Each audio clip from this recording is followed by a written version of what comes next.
Hello guys, magandang hapon. So yun guys, magpapalit tayo ng ng stud, hub stud. So yun guys, nakaisa na tayo. So siyempre kung magpalit kayo guys, masikip di ba? So ang gawin nyo muna, tanggalin nyo muna itong spring guys. Nakalagay dito, tanggalin nyo muna itong spring nya. So panoorin nyo lang guys paano magtanggal.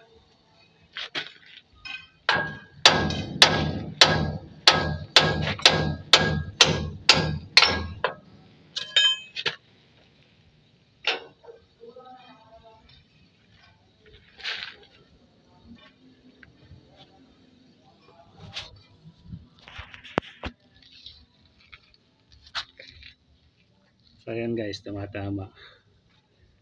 Diba?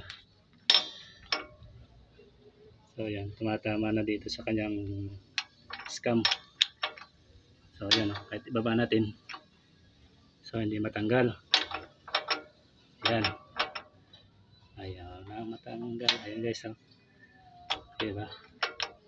So ang gagawin nyo guys yan, ibababa nyo lang konti itong tapos tingnan nyo na lang guys para makita nyo rin. Ay, ayan.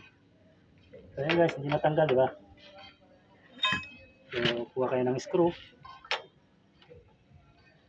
Ilagay natin dito sa kanyang roller. Ibaba nyo konti. Tapos yan, ibaba nyo siyang konti. So yun guys, yan technique, tanggal na. So yung pagbabalik guys, ganun din natin gawin.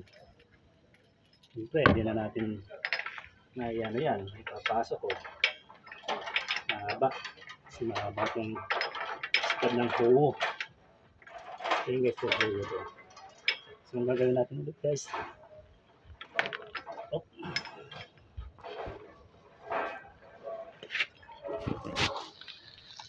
so ang gagawin natin guys, ayan yung roller nya,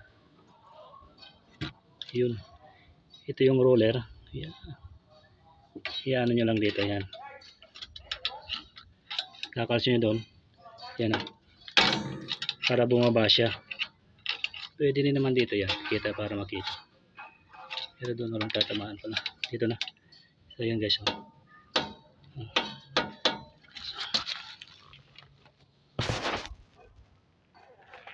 guys, baba na naman natin. So ibaba lang natin, tapat, yun.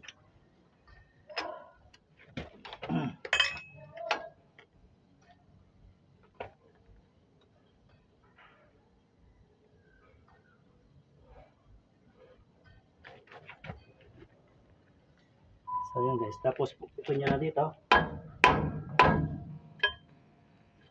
Pero may fit yan guys, pero gano'n lang maglalagay ng stud ng guys, huwo. So yun guys, sana nakakuha rin kayo yung technique. Thank you guys.